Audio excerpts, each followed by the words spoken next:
Hello दोस्तों, कैसे आप सब। मैं फिर से आया हूँ आप व्यू के क्वेश्चन 7 से लेकर के 10 तक। और इस एक्सरसाइज का आज अंतिम वीडियो होगा। तो हम लोग जो शुरू किए थे जैसा कि रोचक तथ्य, उसमें आज जानते हैं हम कि किसी भी संख्या का वर्ग उससे ठीक पहले तथा उससे ठीक बाद वाले संख्याओं के गुणनफल से एक अधिक होता है। फिर से, किसी भी संख्या का वर्ग उससे ठीक पहले तथा उससे ठीक बाद वाले संख्याओं के गुणनफल से एक अधिक होता है। क्लियर है? चलिए आते हैं इस पे, तो समझते हैं इसको।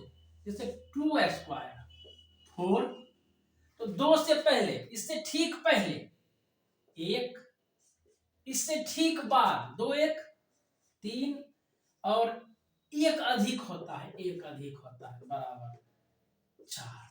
या कहेंगे 3 में आते हैं तो 3 का स्क्वायर 9, 3 से ठीक पहले 2, 3 के ठीक बाद 4 प्लस 1, 4 दूनी 8 1 9। फिर एक और उदाहरण लेते हैं हम लोग, जैसे 5 का स्क्वायर 25, 5 से ठीक पहले 4, 5 के ठीक बाद 6 प्लस 1 बराबर 25। समझ गए कि किसी भी संख्या का वर्ग उससे ठीक पहले तथा उससे ठीक बाद वाले संख्याओं के गुणनफल से एक अधिक होता है। तो ये था आज का रोचक तथ्य। अब हम पढ़ते हैं आगे एक्सरसाइज में।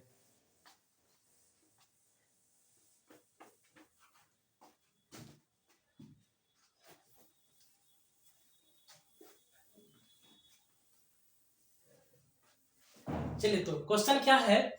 समीकरण a minus B 2a plus C 2a minus B 3c plus D बराबर -1 5 0 13 से a b c तथा d के मान ज्ञात कीजिए। क्लियर है क्वेश्चन? आते हैं सॉल्यूशन में। हम लोग क्या जानते हैं, यदि दो आव्यूह मैट्रिक्स आपस में यदि समान है तो उसके आपस का सदस्य भी क्या होगा, समान होगा। और दूसरी बात देखिए, हम लोग जानते हैं किसी भी समीकरण में जितनी चर राशि उतना समीकरण चाहिए। जितना चर राशि का मान निकालना है उतना समीकरण। चर राशि किसका किसका, ए बी सी डी, ये सोचना होगा। तो 4 समीकरण चाहिए कि नहीं चाहिए? तो चाहिए। तो सॉल्यूशन में लिखिए, ये पहले के बराबर a माइनस बी बराबर -1। तो समीकरण नंबर 1 आ गया। ये 2a माइनस बी, ये इसके बराबर 2a माइनस बी बराबर 0। समीकरण 2, 1 और 2। चलिए आगे आइए, अगला समीकरण है 2a प्लस सी बराबर 5। समीकरण नंबर 3 3c प्लस डी बराबर 13। समीकरण नंबर 4। समझ गए? पहला पहले के बराबर, दूसरा इसके बराबर, ये इसके बराबर, ये 13 के बराबर। क्लियर है? तो 4 समीकरण हमने लिख दिया। अब देखिए, तो सेम टेंथ वाली बातें हैं। अब इस दोनों को सॉल्व कर देते हैं, ये दोनों समीकरण को, समीकरण 1 तथा 2 से। फिर उधर देखेंगे समीकरण 1 तथा 2 से। आते हैं 1 तथा 2 से। अब देखिए, 1 में से 2 को घटा देते हैं, तुलना कर लेते हैं हम लोग। 1 में से 2 को घटाते हैं तो a माइनस बी बराबर -1, इसको घटाते हैं 2a माइनस बी बराबर 0। तो जब समीकरण 1 में से 2 को घटाएंगे ना, तो 2 का चिन्ह बदल जाएगा। समीकरण 2 का क्या होगा, चिन्ह बदल जाएगा। जहां प्लस वहां माइनस, जहां माइनस वहां प्लस। इसका चिन्ह बदल दीजिए, तो प्लस है तो इसका चिन्ह माइनस, यहाँ माइनस है तो इसका चिन्ह प्लस, और ये तो माइनस रहे या प्लस रहे, 0 से कोई समस्या है ही नहीं। चलिए, तो माइनस बी प्लस बी ये चला गया। अब बचा a माइनस 2a, a में से 2a चला गया तो माइनस ए बराबर -1 -0 तो -1, ये कट गया तो ए बराबर 1 आ गया। क्लियर है। अब हम लोग जानते हैं समीकरण, किसी भी समीकरण में मान रख दीजिए, समीकरण 1 में ए का मान रखने पर, समीकरण 1 में ए का मान रख दीजिए, 1 में ये समीकरण है, ए का मान रखिए, ए का मान कितना आया 1, 1 माइनस बी बराबर -1, 1 में ए का मान रख दिए, ए का मान 1 आया, 1 माइनस बी तो माइनस बी बराबर -1।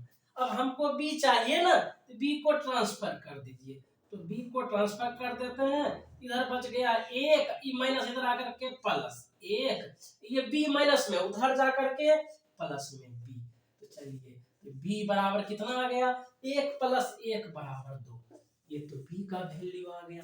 क्लियर है।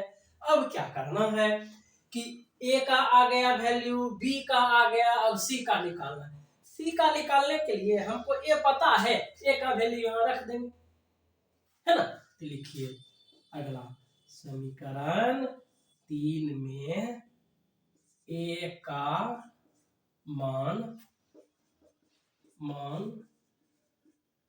रखने पर रख दीजिए, ए का मान 1 तो 2 × 1 + सी बराबर 5। चलिए तो सी चाहिए ना केवल हमको, तो सी यहाँ रहेगा, शेष ट्रांसफर हो जाएगा, तो सी बराबर 5 - 2, 2 × 1 2, तो ये प्लस उधर जाकर के माइनस, 5 में से 2 गया 3, यहाँ पे आंसर आ गया, है ना। तो सी का वैल्यू आ गया। अब आते हैं डी का वैल्यू, तो सी का वैल्यू तो हमें पता है, सी का वैल्यू समीकरण 4 में रख देंगे, ढूंढ करके देखिए, तो समीकरण 4 में सी का मान रखने पर रख दीजिए, तो 3 गुना सी का मान कितना लाए 3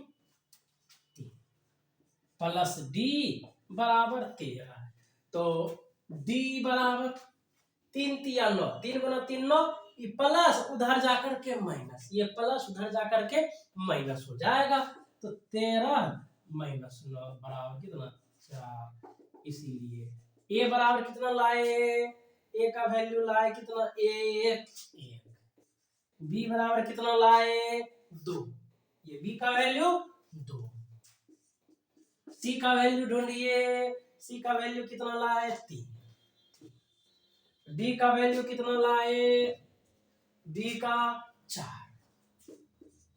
ये हो गया answer, A B C D चारों का वैल्यू आ गया। चलिए तो आते हैं क्वेश्चन नंबर 8।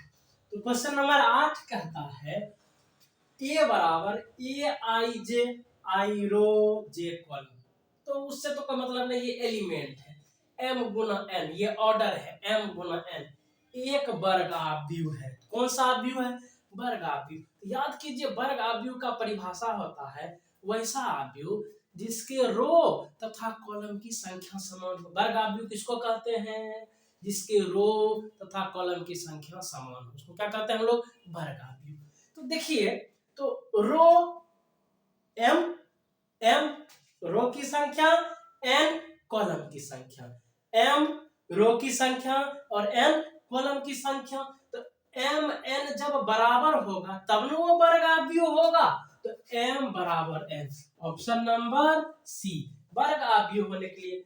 और ये बड़ा होगा, ये छोटा होगा, ये बड़ा होगा, तो अब भी दूसरा हो जाएगा, ये m बड़ा m छोटा हो जाएगा तो वो क्षैतिज हो जाएगा, और ये रो मैट्रिक्स ये कॉलम मैट्रिक्स अलग अलग है, लेकिन मैट्रिक्स कब होगा वर्ग आव्यूह, जब रो और कॉलम की संख्या समान हो, उसको वर्ग आव्यूह कहेंगे। तो वर्ग आव्यूह होने के लिए एकदम सिंपल सा कंडीशन है कि रो और कॉलम की संख्या समान हो। अब आते हैं अगले क्वेश्चन में।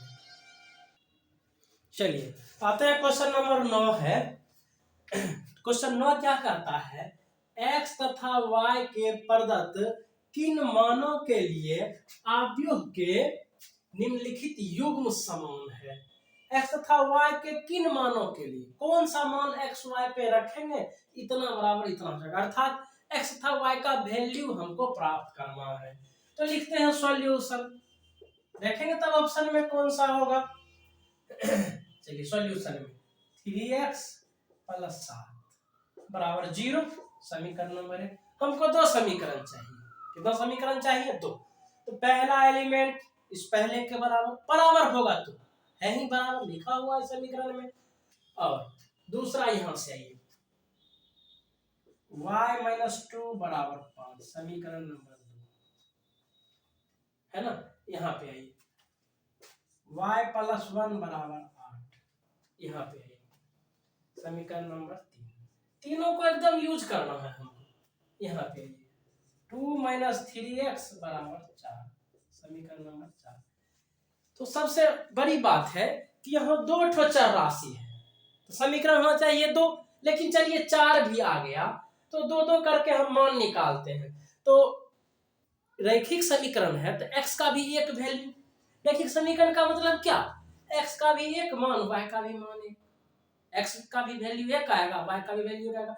यदि एक से अधिक मान आएगा तो ये तो संभव है ही नहीं रैखिक समीकरण में। हम लोग मान निकाल करके देखते हैं। तो सबसे पहले मान निकालिए, यहां से 3x लिखेंगे समीकरण 1 से,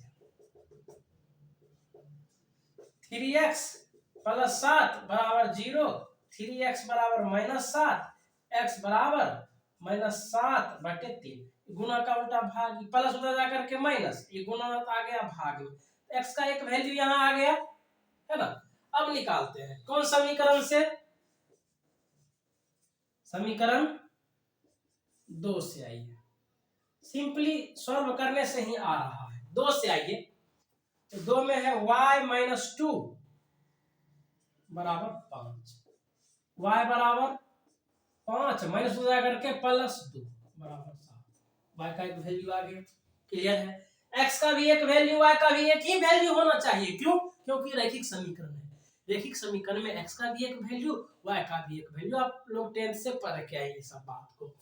अब आगे आइए, यहां से आइए, y+1 बराबर 8, y बराबर 8 - 1 बराबर 7। चलिए दोनों से y का वैल्यू 7 आए तो कोई दिक्कत नहीं है, दोनों आपस में बराबर है।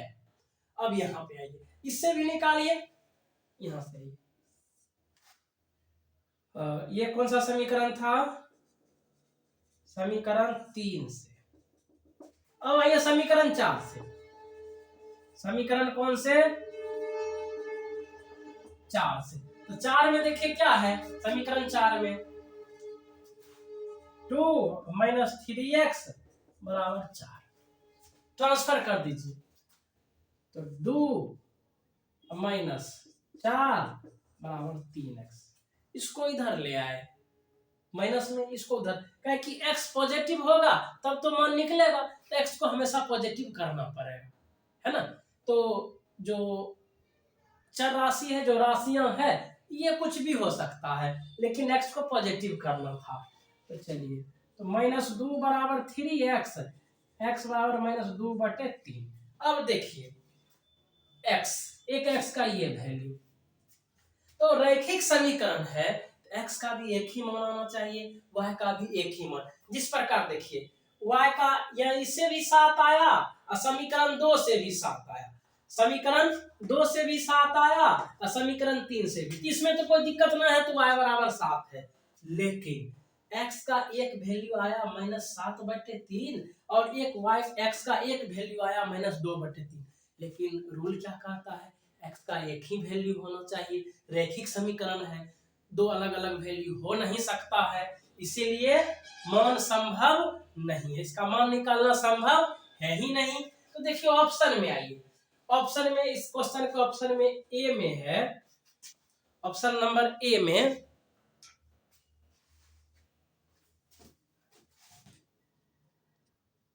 तो ऑप्शन क्या कहता है, ऑप्शन में अब आइए, ऑप्शन में है पहला x बराबर -1/3, x बराबर -1/3 है क्या? नहीं है, -2/3 है, तो गड़बड़ हो गया। और यहाँ भी नहीं है 7/3, ये तो ऑप्शन हुआ ही नहीं। तो है क्या, सबसे जरूरी है कि x का भी एक ही वैल्यू, y का भी एक ही वैल्यू। यहां से तो देखिए एक मान मिलता है, यहां से एक मान मिलता है, ये है, लेकिन x का एक ही वैल्यू होगा, y का भी एक ही वैल्यू होगा, लेकिन x का तो दो वैल्यू आ गया, x का कितना वैल्यू आ गया? 2, इसीलिए ज्ञात करना संभव नहीं है। क्लियर है? अब क्वेश्चन नंबर 10 और अंतिम है आपका इस एक्सरसाइज का। चलिए, तो क्वेश्चन नंबर 10 है 3 × 3 कोटि के ऐसे अवयवों की कुल कितनी संख्या होगी जिनके प्रत्येक प्रविष्टि 0 या 1 हो? कौन कौन हो? 0 हो या 1 हो। प्रत्येक प्रविष्टि 0 भी हो सकता है और 1 भी हो सकता है, ठीक है, 0 हो या 1 हो। तो एक थ्योरी है कि अवयवों की संख्या बराबर, अवयवों की संख्या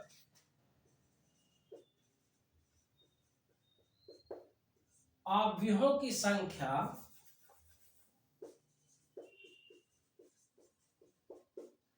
अवयवों की संख्या बराबर होता है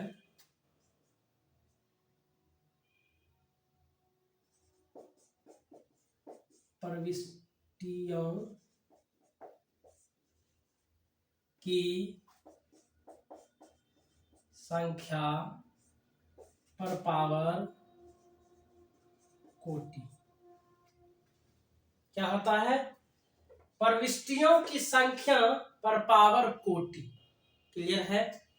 अवयवों की संख्या बराबर होता है प्रविष्टियों की संख्या पर पावर कोटि। तो प्रविष्टियों की संख्या कितना है? 0 है या 1 है? क्या क्या है? 0, 1, 2 प्रविष्टियों की संख्या 2 और पावर कोटि। कोटि कितना है? 3 × 3। कितना है कोटि? 3 × 3 बराबर 2 पर पावर 9। 2 पर पावर 9, तो 2 पर पावर 9 कितना होता है?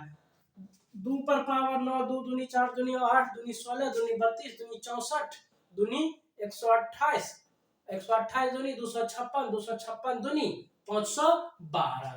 तो 512 बराबर कितना? 512। क्लियर है?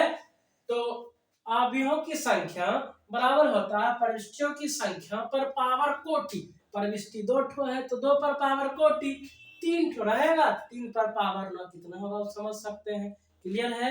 तो आज का क्लास कैसा लगा हमें कमेंट करके अवश्य बताएं और अपने दोस्तों के बीच शेयर करें। अधिक से अधिक चैनल को सब्सक्राइब करें कि हम लोग मोटिवेट हो और आपके लिए और अच्छी अच्छी वीडियो लाते रहें।